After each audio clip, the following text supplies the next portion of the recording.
Kasbiy ta'limni rivojlantirish, talab yuqori bo'lgan raqobatbardosh kadrlarni tayyorlash dual ta'lim tizimi orqali o'z samarasini bermoqda. Mavzuni Qashqadaryo viloyati misolida tahlil qiladigan bo'lsak, bugun hududdagi 49 ta texnikumda dual ta'lim tizimi yo'lga qo'yilib, 8000 dan ziyod o'quvchi qamrab olingan.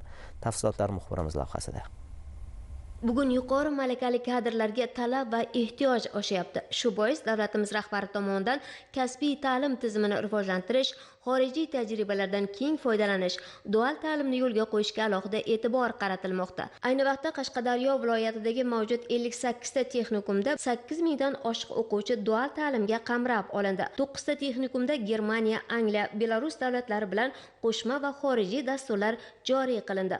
6 ta texnikumda esa Germaniyaning Leipzig hunarmandchilik palatasi va Aistos kompaniyasi bilan hamkorlikda to'liq nemis kasbiy ta'lim standartlari yo'lga qo'yildi. Shahrisabz tumanida ham tikuvchilik yo'nalishida hamda mebel ishlab chiqarish va qurilish yo'nalishlariga ixtisoslashtirilgan kasblarga urg'u berdik. Shahrisabz tumanida 3 ta texnikumimiz 3 ta davlatlar bilan o'zaro hamkorlik memorandumlari imzolangan. Birinchi sonli texnikumimiz IT yo'nalishi va tadbirkorlik yo'nalishini yo'lga qo'yish uchun moddiy texnik bazasi yetkazib berilgan. 3-chi sonli texnikumimizda Yaponiyani Shimuzi kompaniyasi bilan birgalikda yapon tilini o'rgatib, payvandchilik, duradgorlik, quruvchilik yo'nalishida kasblarni o'rgatish orqali Yaponiyadagi tartibli migratsiya orqali jo'nashni yo'lga qo'yishni o'z oldimizga maqsad qo'yganmiz. Undan tashqari 2-sonli texnikumimiz Germaniya davlatining Avistos dasturi orqali 25 nafar o'quvchilarimiz tahsil olyapti. Shahrisabz tumanidagi 3-sonli texnikumda 23 ta yo'nalishda 560 nafar o'quvchi tahsil oladi. Ularning 180 nafari dual ta'lim asosida o'qiydi. Texnikum qoshida o'quv ustaxonasi tashkil etilib, barcha zarur jihozlar, asbob uskunalar, qurilish ashyolari bilan ta'minlandi. Texnikum undan oshiq ishlab chiqarish va qurilish tashkilotlari bilan shartnoma asosida faoliyat olib boradi. Shu bois ham yoshlarning ish o'rinlari aniq. Jumladan tumandagi mebel ishlab chiqarish korxonasi texnikumda dual ta'limda o'qiyotgan 20 nafar yoshni ishga qabul qildi. Mebelchilik yo'nalishiga juda qiziqqanim uchun o'zimiz yashab turgan mahallalarga bor texnikumga topshirdim. Mebelchilik yo'nalishi bo'yicha hozirda 2-kursman.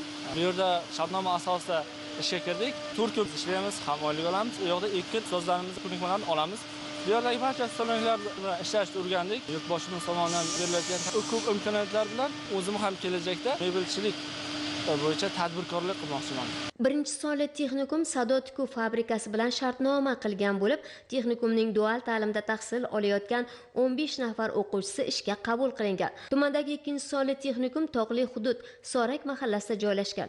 Bu yerda 526 nafar o'quvchi yoshlarga 9 ta yo'nalish bo'yicha kasb-hunar o'rgatiladi.